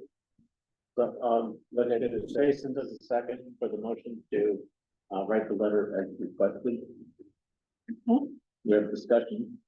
Who are you gonna send it To the mayor and to your boss, and then copy the state and the county agencies. You have to? a city attorney. You have sample, right? Oh, okay. Yes. Just for me, so Yeah, you don't have to put up, but yeah. Okay. There's- to the governor for the fact that we can't put in. Well, yeah, Yeah, go ahead. You said, so what year did you say that happened? The GPS where everything came from this, turned into GPS? I can't get an answer from anybody on how that shift happened. But the crux, I believe GPS is only shown the issue. The real crux of it is who put those initial monuments in and who put them in 12 inches east southeast. But the city did hire somebody to do the GPS in the lot, right? No, nobody's admitting to anything. I think typically with like lot lines, there's a EIS. Yes, It's called Esri. yes. So pretty much everybody gets all their data from Esri. And that's. And the funny thing is, when I was talking to the gentleman today, from the city, he pulled up our lot. And he actually said out loud, well, this doesn't make sense. Yeah. Yeah, I spent 15 to 16 hours at the county. At 3 different places. Stay away from Santee. But I got so many different answers depending on who I was talking to and what time of the day it was. But the bottom line was, we've known about this for decades. And have decided that we just still have hands off. Your hands on. So All for the question. Yeah, yes, I'm gonna get out of. sorry. The board has the motion in front of it and we can discuss all we want. Yeah. I'm ready for a decision and a vote. So do we have any more questions from the board? Okay, then let's take it to a vote. All in favor of sending a letter as described? You. Looks very unanimous. At this point, I would like to take a 10-minute recess. Thank you. Thank you. And the line is available on our website. Yeah. Yeah. Invitation will be on the website. Great.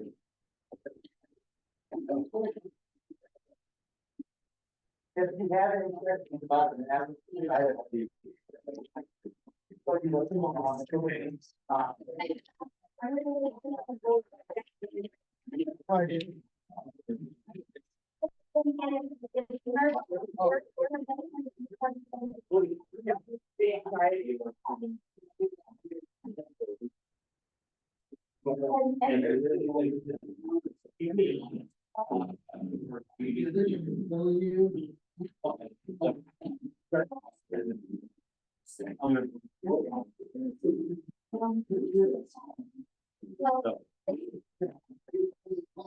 Yeah. So it's really, Yeah. yeah, you're, actually, it's two items. So, Survey so it makes sense for talking about the news. And then we'll talk about the news in general. You can hear it. We can do it. Yeah, got it. Yeah. Yeah.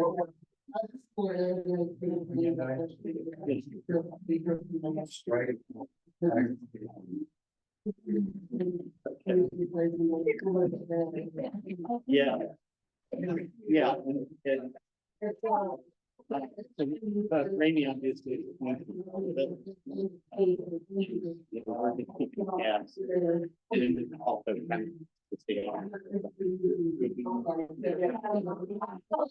They reviewed the presentation and they gave us some.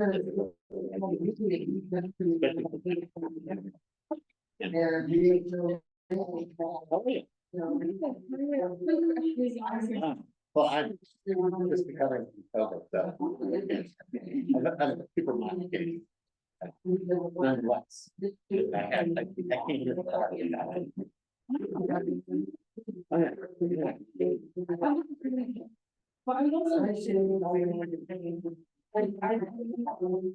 yeah. It's on the increase. Yeah, it's there. But it's but it is. And if you add all the boost requests, I'm still thinking about negative on tests, but. No. 5 days. Yeah. You know, usually. More.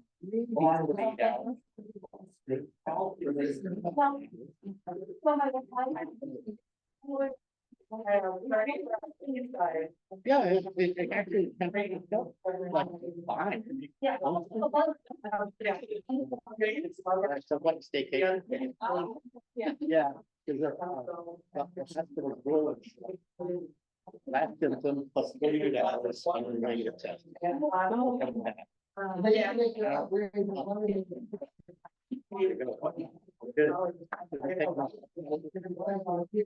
Everybody in the house. So I'm making them. Spending local time. Be writing in July. And, yeah, it'll be too great. But it's real. Yeah.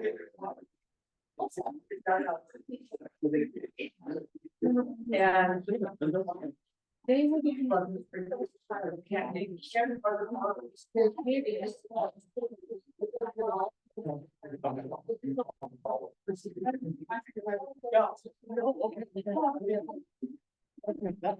Yeah, I knew that, because I asked them like, you know, if there's a meeting, there's a election. He said,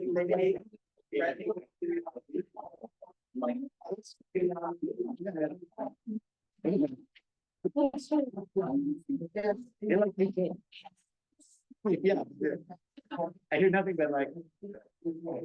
Yeah. That might take a while, but.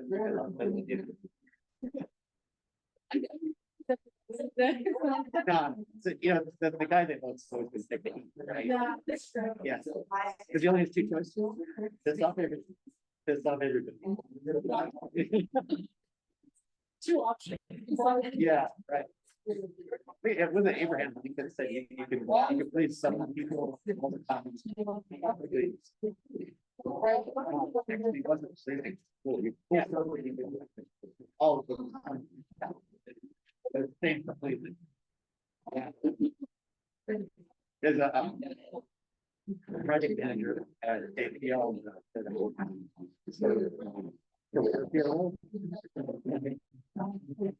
He manages these programs. So it's a project. Yeah, they're doing.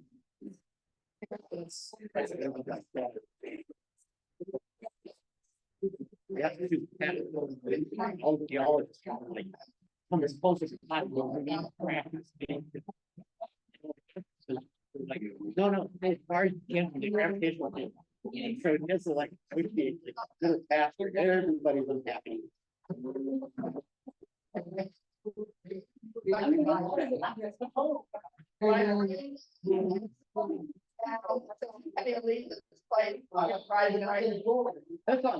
the part of the negotiation.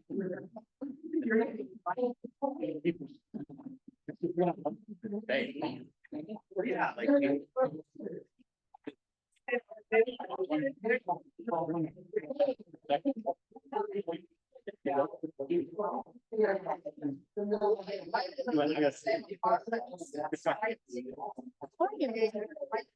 Interesting how you got this.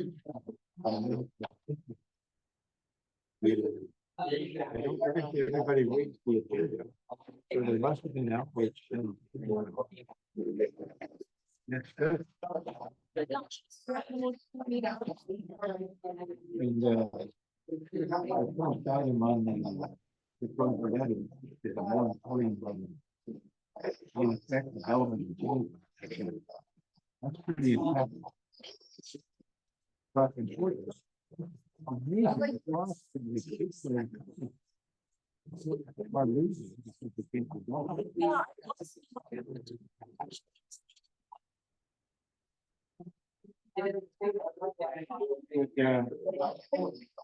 Probably a good thing for the member to get behind. Although I think a lot of anything so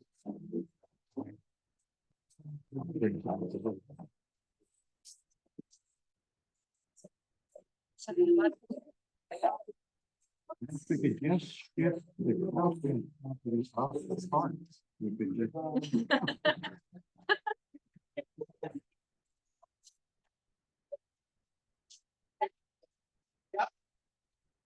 Yeah. Yeah.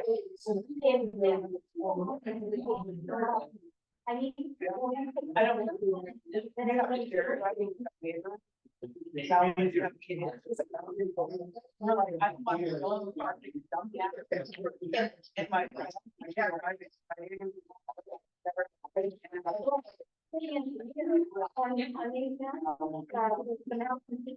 Oh, yeah, because.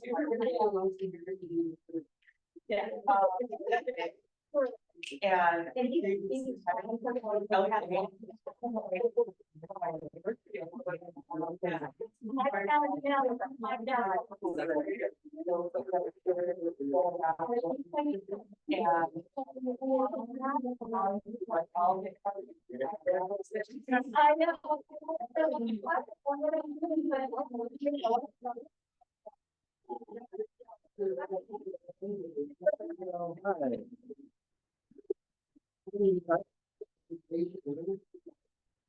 We're back in the stuff on the agenda. We're making a little modification here and deal with 13 and 14 after our reports and updates. Because the subcommittee is mostly related to our standing committees at the end. And I'm not, and to be fair, perhaps pretty low priority. So we'll jump ahead to reports and updates. District 9, Sarah. Here. Good evening, everyone. My name is Sarah, and I'm a community representative from Council Level 59. I just have a few updates. The first one is I really want to encourage all of you to sign up for our weekly newsletter. I send. If you step back 5 feet, the people can see you online. Like this? Yeah. Okay. Amazing. The owl sees you. Okay, perfect. Thanks. Okay, so I want to encourage all of you to sign up for our weekly newsletter. It's where I just send updates on the community and as well as council and committee updates. I have this flyer here that I'll pass around. It has a QR code that you can scan and it'll send you to a link where you can just input your name and your neighborhood and then you'll get an email from me every Friday. There's also the link right at the bottom. So feel free to take a copy and pass it around. Also share it with neighbors. I can start right here. And if there's actually food on the table. Any questions about that? No, okay, We'll post them on our website as well. awesome, sounds good. So my next update is that we're excited to announce the return of the Parks After Dark program later this month. Beginning on Thursday, June 20th, the Parks After Dark will bring family fun activities like live entertainment, games, free meals every weekend to City Heights, Linda Vista, Logan Heights, and Skyline through the end of summer. It's an investment in safe, healthy, and connected communities, and you can visit our website for more information. It's sdd9.info/parks after dark. I can also send you the link, Paul. Yeah, to thank you. distribute. Third, I know there was a lot of concerns about the storefront at Ward Canyon Park, that it's collecting a lot of graffiti and trash. I have reported back to the Parks Department that it keeps collecting all of that and that residents are really concerned. They told me they're gonna monitor, but they haven't given me like a solid update yet. What we do know for sure is that the building is going to be demolished in the summer.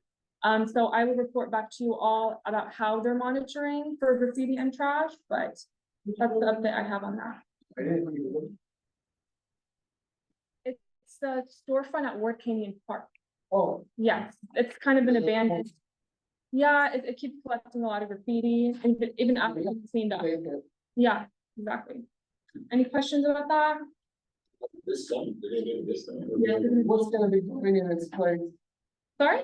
What will be building in its place? I actually don't know, but I can ask the department, the Parks Department, and I think, the maps I've seen is it kind of finishes out the symmetricality of the park itself. So it'd be more grass and trees. Gateway to the park. Okay, not a parking lot. We should also mention, there's some emails the last 3 days with the parks about the demo and about the tree, and it should be bring that up. Yeah, they're on the plan for the demo, there was the mention of removing a tree. Mhm. And we want to make sure that it is the palm tree and not the 100-year-old ficus tree. okay, It's the largest tree on the avenue, and the staff was not sure that they'd get back to it, because he, was that the transportation staff that you emailed? this is the park, stuff. Yeah, Okay, Right. well, typically, I mean, it depends on the location. Typically, transportation is responsible for trees. But I believe I'm on that email thread as well. I can always bump it up if you haven't received a response from the Yeah, staff. he said it's in the plan to remove the tree, so I Okay. think it's the park demo. We want the tree. You want the tree, okay, I'll tell them that. Yes, City Hall, we had to remove it, Mhm. there's a new tree policy they couldn't put. Okay, yeah. Scott, actually, if you can Exactly. forward me that email again, I would be happy to bump it to staff. Okay, and then my last update is that the budget process for fiscal year 2025 is wrapping up this month. So on Friday is going to be the final budget review committee meeting, and it begins at 9 a.m. This is an opportunity for the public to provide comment. The agenda hasn't been posted yet, but it will be posted online on the city website. And I'll also send that link to you, Paul. And then on Tuesday, June 11th, the city council will have the final vote for fiscal year 2025 budget. And again, you can review our District 9 priorities on our website, which I will also send to Paul.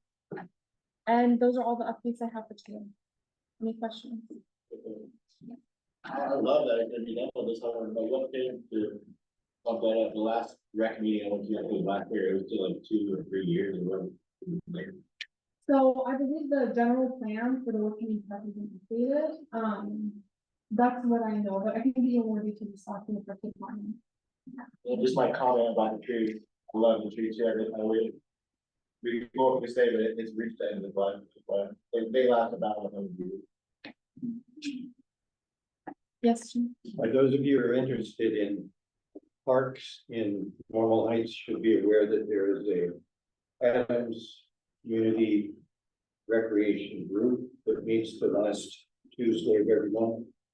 It's an advisory group like this one, except that we deal with recreation facilities and park spaces in Normal Heights. and Kenny. All right, thank you. And if you have any follow-up questions or anything like that, I can leave my card on the table. That's it. Thank you. Thank you. Do we have anyone from the mayor's office? Okay, county supervisor? State Senator Atkins, Assembly Member Ward. Sarah Jacobs.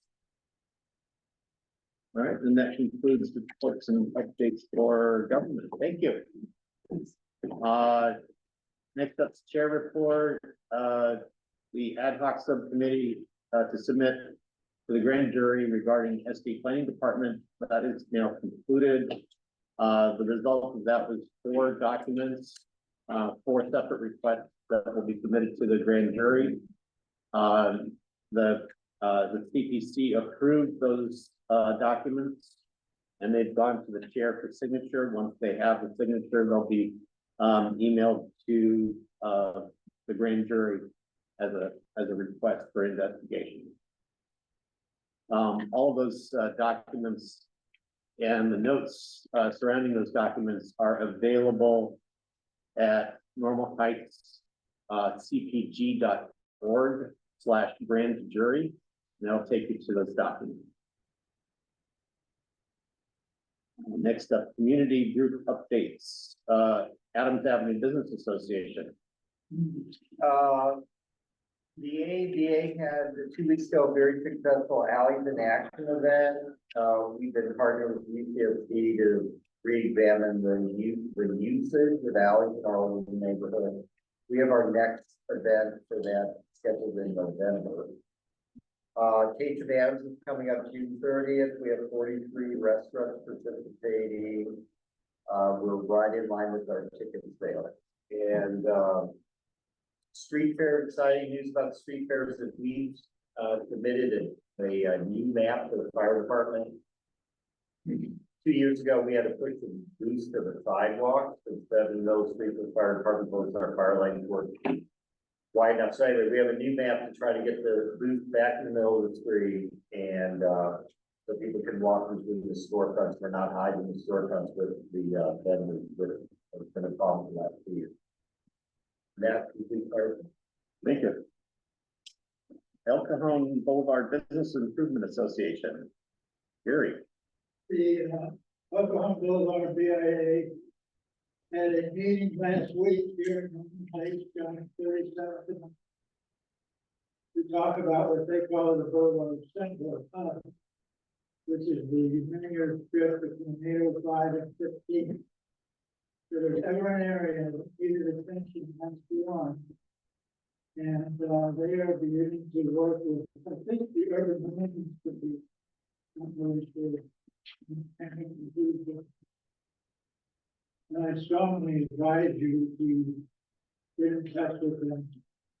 You didn't understand what they're doing, they have that many people that came in there to talk about what needs to happen and how it needs to happen. There's something mysterious about what is going on there, and it's more than it has been. Let's start. There's an opportunity to get an incredible destination. Or just to go sort of block out of it. And so I strongly recommend you work with them. You can see if you can't do the forming, you can make something beautiful. Happen in the numbers between 7 and 8.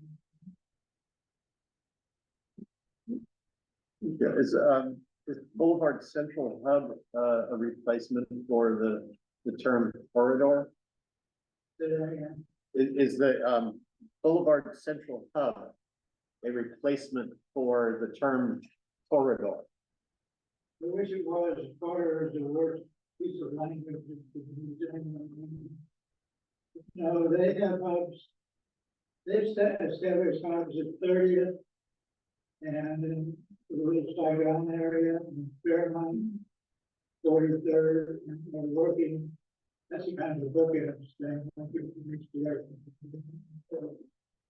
And one thing that I would be the transit stop at 35th.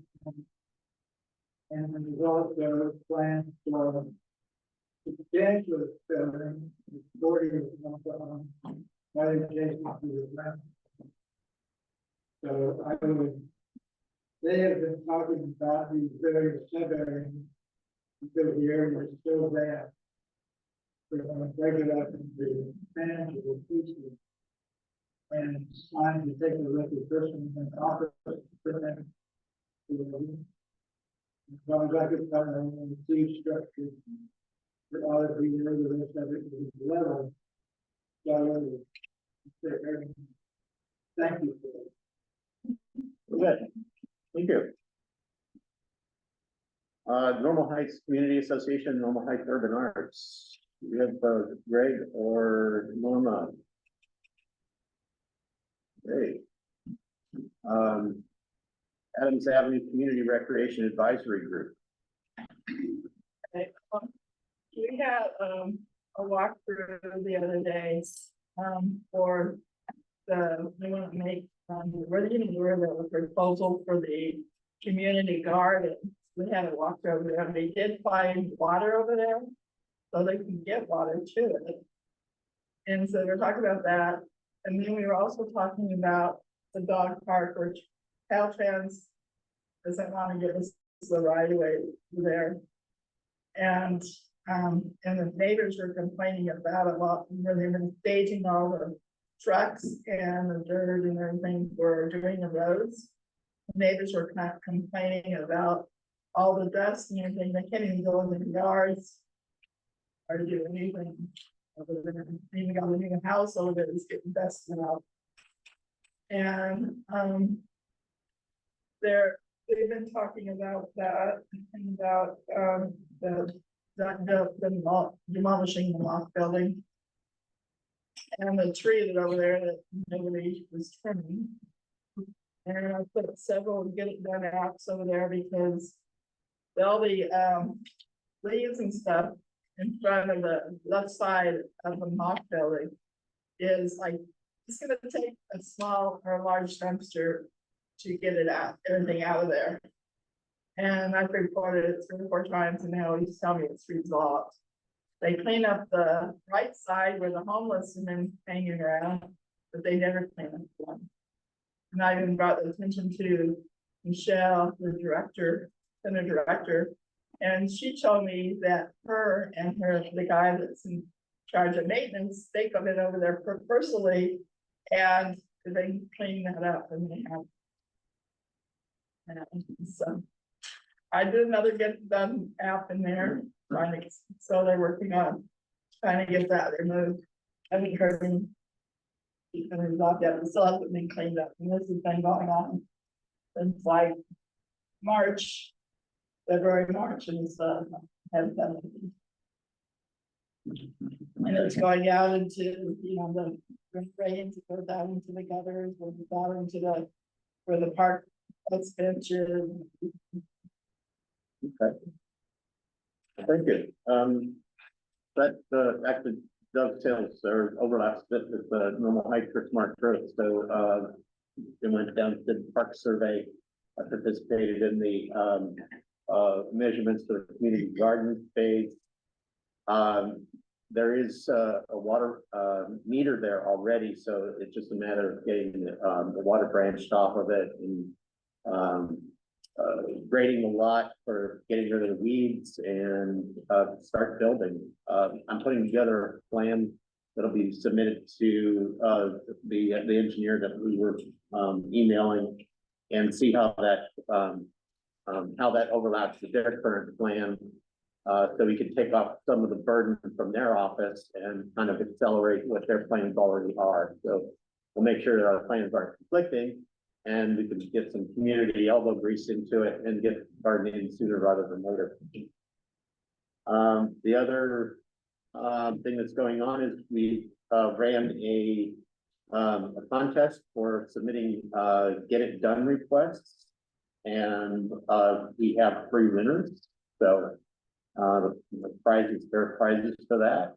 About half of the requests were for graffiti, and about a quarter of them were for sidewalk issues.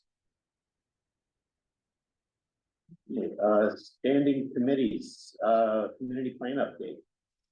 Yes, the Mid-City Community Plan Update Group is meeting at the end of the month. That's gonna be, we had a kickoff meeting, but this one at the end of the month is really, I think, when we're gonna start getting in the nitty-gritty. So I'll definitely have a report in July about the outcome of that, but if there's anything that anyone wants to see in the community plan update, things that are important, please let me know and we'll get that incorporated.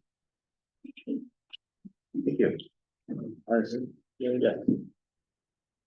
I wonder if the other community planning groups that you'll be in contact with are also subject to the property line issues that we are, and they should be made aware, right? Yeah, pretty much if you look at any map of any older neighborhood, you also see the show. So maybe bring that up. Yeah. Yeah, no, I'm happy to bring that up, yeah. Okay, next up is historical property review work. There was nothing, Okay. very small. Good. I'm gonna go ahead and jump back up to the line, to item 13, which is creating new subcommittees based on goals.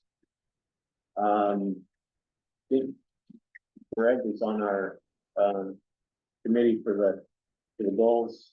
Yeah, are you on the? Who else is on the committee for goals? Okay. So, next step is taking the goals and then parsing them out into, subcommittees, either standing or ad hoc. So there's 5 of them. Okay, so there's 5 goals, and then just figure out if there's a subcommittee needed. Yeah. And if so, would it be a standing subcommittee or an ad hoc subcommittee? And then bring that back for review on the next meeting. And, last item, was 14, street fair prep. What is the street fair? Everybody for 20 seconds. You have a lot of time before that, so I think we're done. No. From the advisory committee. Nominated committee. More forward.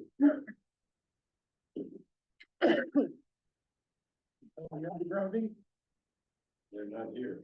No, okay. I already went over the community garden. Tree replacements is on hold. Traffic issue task force. I just had one thing I wanted to mention. At least near me, we have trees that grow to block stop signs. And, city is very good about trimming branches back if you report it to them. If you use Get It Done, there's one like around the corner from me. They're there within 1 or 2 days and they trim back. So, shows. I just wanted to point that out. I just had to do that again. Things are growing. I wanted to do. Okay, thank you. We are adjourned.